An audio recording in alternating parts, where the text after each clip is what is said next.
friends, it's Christy. So excited to be back with you on the Lawnfawn YouTube channel. Today I'm going to be making a card using the new treat cart add-on Smoothies and Juice, treat cart, get well before and afters, and butterfly kisses. I stamped the images I'll be using on Spectrum Noir Ultra Smooth Premium White cardstock with Lawnfawn Jet Black ink, and I'm going to be coloring with my Copic markers to match some pattern paper from the brand new Bitsy Blooms 6x6. So I'm going to tear out the sheet that I want to use as my color inspiration and tuck that under my cardstock panel. I also wanted to show you how I created a quick and easy mask so that I could stamp a bandage onto one of the bunny's heads. Just use a simple post-it note, very quick and easy. So I'm going to jump in with the coloring now, and I'm going to do an underlayer of W00 and W1. I want to add some details to these bunnies, but I just wanted them to have a bit of shading underneath that so that the white parts of their bodies will also have a bit of dimension.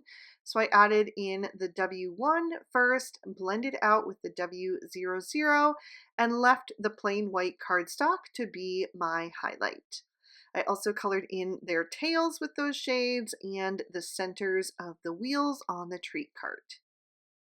For the rest of the bunnies, I'm going to bring in some brown tones. I'm going to use E21, E23, and E25, and I'm going to start adding in some little patches and spots with that E25 first.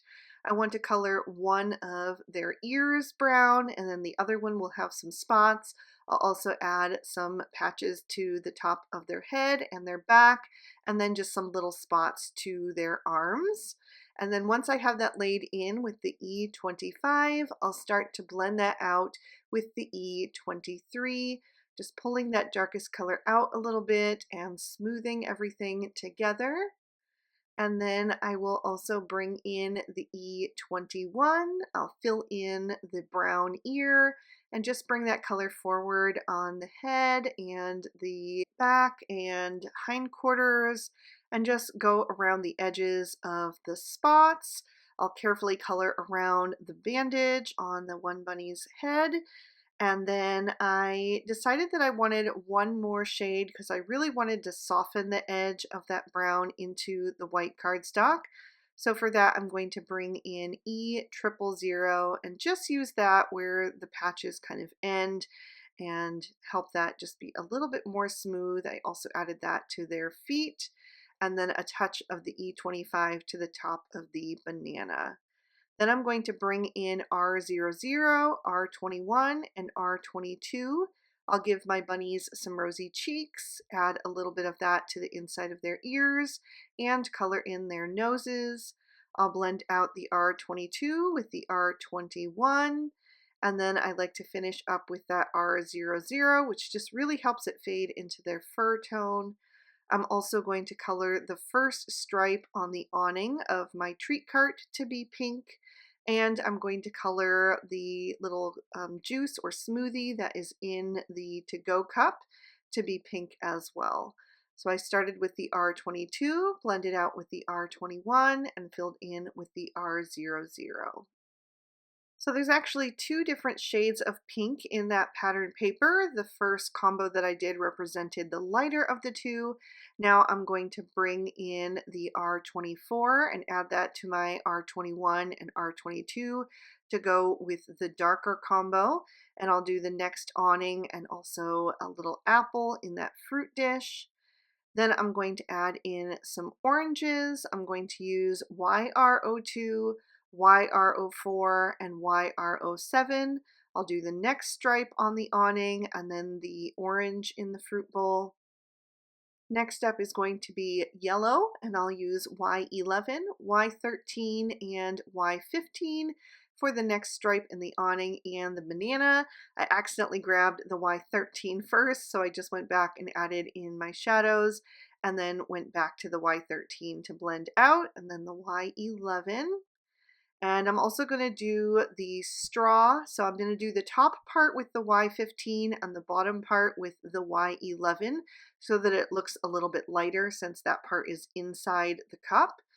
And I will do the section of the treat cart down in the middle at the base and just blend that toward the center. If you can't tell, I'm doing kind of like a rainbow theme that matches the pattern paper, and I also think it's really cheerful for somebody that is going through something in recovery, which this will be a get well soon card. So I'm going to next switch to green and go with YG01, YG03, and YG05 to match the green leaves and stems on those florals in the pattern paper. The blue is a really pretty bright blue, so I went with B01, B02, and B04. And I am also coloring in that little blueberry. I know that's not like a super realistic blueberry color, but it does match the pattern paper, and I thought it was a fun little extra detail. I'll also use the B01 to add a little bit of shading to the plastic cup, and I also did take that down into the pink of the smoothie to make that look like it's inside. And then I'll also use that same shade with the B00 added in for the blender. You can either color it before or after you add the other shades. And I also used it for the fruit dish.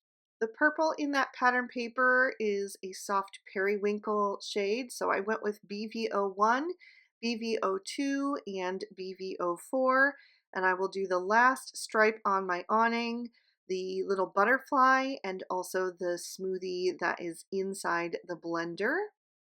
I used BV04 first, blended out with BV02, and then the BV01 was my highlight.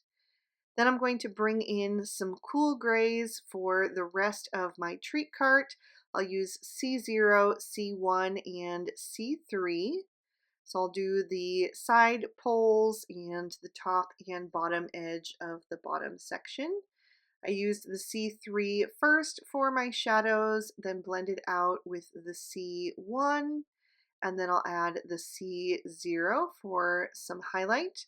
And my marker started to drip on me because it is freshly filled, so I just pulled off the other cap to equalize the pressure in the barrel and continued coloring. And I'll also do the top and base of the blender with those grays. I'm going to darken up the grays to C5 and C7 to do the wheels on my treat cart. And I also use those for the handle, just C7 first, and then blending out with the C5. I'll use the E40 to add a little bit of shading to the bunny's bandage and trim these images out with their matching dies. For my background, I trimmed down a piece of Bristol with the second largest of the small stitch rounded rectangle stackables, and I'm going to blend on some Distress Oxide inks. I'm going to use the Cloudy stencil and some Broken China Distress Oxide ink for my sky, and I want to keep that fairly soft so that the coloring of my images really stands out. So I'm using light pressure and starting on that stencil and then just working my way up and creating those different cloud formations, turning that stencil as I go and shifting that until I get a different look each time. I'm going to do 3 rows of clouds and then just add a little bit of ink down at the bottom so that last cloud isn't stark white. And then I'll bring in the slimline grassy stencil, and I'm going to add some grass using Twisted Citron Distress Oxide ink to start, just making sure that's on there straight. And then I'll start on that stencil once again and blend downward. I'm going to fill in that whole bottom, and then I'm going to darken that up with some mowed lawn at the top of the grass. So I'll just carefully add that on, again using light pressure so that it's not too dark, and taking that down about 1/3 of the way, and then I'll come back in with the Twisted Citron and just blend that out. I did want to add a little splatter detail to give this panel some extra interest, so I'm going to take the darker of the 2 greens, which is the mowed lawn, and then also the broken china, press those onto an acrylic block, add a little spritz of water to each of those, and then I'll pick that up with a thin paintbrush and just tap it off the side of the block so I get a nice fine splatter. And then I will go in with the green and do my splatter down at the bottom. And then I will set this panel aside to dry completely. Once it has, I'm going to pop it in my MISTI so that I can stamp my sentiment. I'll use VersaFine Onyx Black ink, and I'm going to stamp "Wishing you a smooth recovery." I'm going to stamp that down once more to just make sure it's really bold and legible. And then I will set this panel aside to dry. I am going to pop my card base in my MISTI next, and that is made from Ballet Slippers cardstock. I scored and folded that to an A2 standard size card, and I'm stamping on the inside in bubblegum ink. I'm keeping the inside very simple because there are quite a few people who need to sign this card, so I wanted to leave plenty of room for all of that. So I'm going to go back to my Bitsy Blooms 6x6 pad and tear out the matching plaid print that has that same rainbow color palette, which is so gorgeous. And I am going to trim these two pieces down. I'm going to use the large stitch rectangle stackables to cut down the rainbow plaid, and I will glue that to the front of my card base using the glue tube.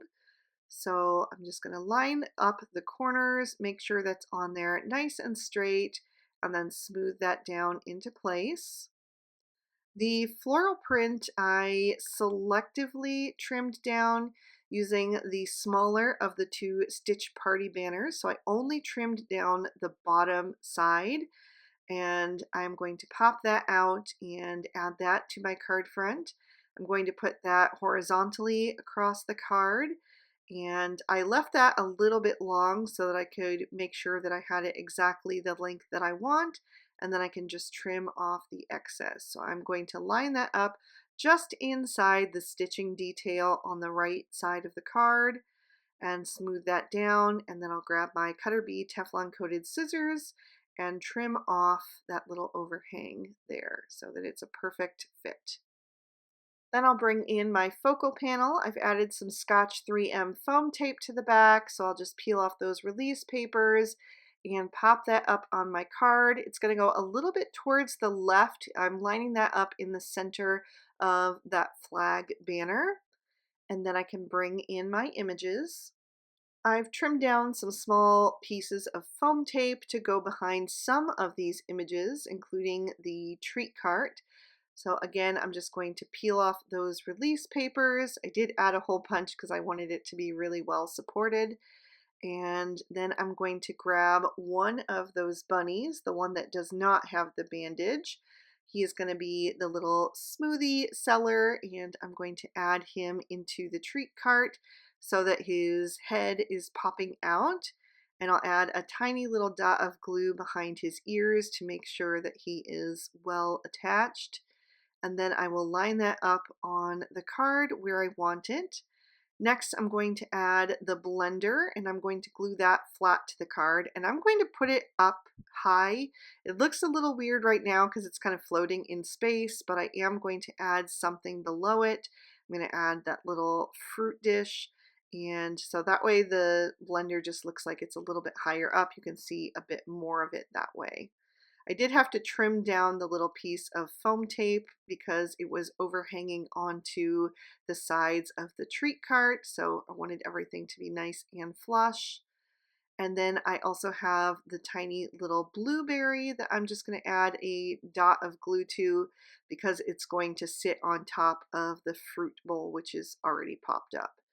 So I'll just add that right at the base of the bowl as if it's kind of falling out, and the bunny's getting ready to add it into his smoothie. Then I'll take the other little bunny that has the bandage, and he's going to be over on the right hand side sipping on his fresh smoothie. So I'll add that little smoothie to his hand. I originally did add foam tape to that, but I realized it was going to be overlapping the treat cart and the bunny's hand, which are both popped up. So I just added some liquid glue to the back of that. I'll also pop up the butterfly over on the right to fill in some of that empty space. And then I felt like I needed a little bit more color down on the grass above that sentiment. There was a little bit too much empty space. So I stamped and colored and die cut the little trio of flowers from Butterfly Kisses using some of the shades that I had used on the awning, and I'm going to pop those down to fill in that little area there over on the left, and I like how that looks so much better. I wanted to add a little bit of glitter, so I used some Stardust Stickles on the smoothie, in the blender, and in the cup, and on the butterfly's wings and the centers of the flowers. And then for even more sparkle, I decided to add some clear sequins and fill in the centers with the stickles as well. And that is going to finish this one off, so I'll lift that up so you can see all of the detail and give you another peek at the inside. I really hope you guys enjoyed this one. If you did, please feel free to hit that like button and leave me a comment down below. I'd love to hear from you. Thank you so much for spending your time with me. I hope you all have an absolutely amazing day. Bye-bye.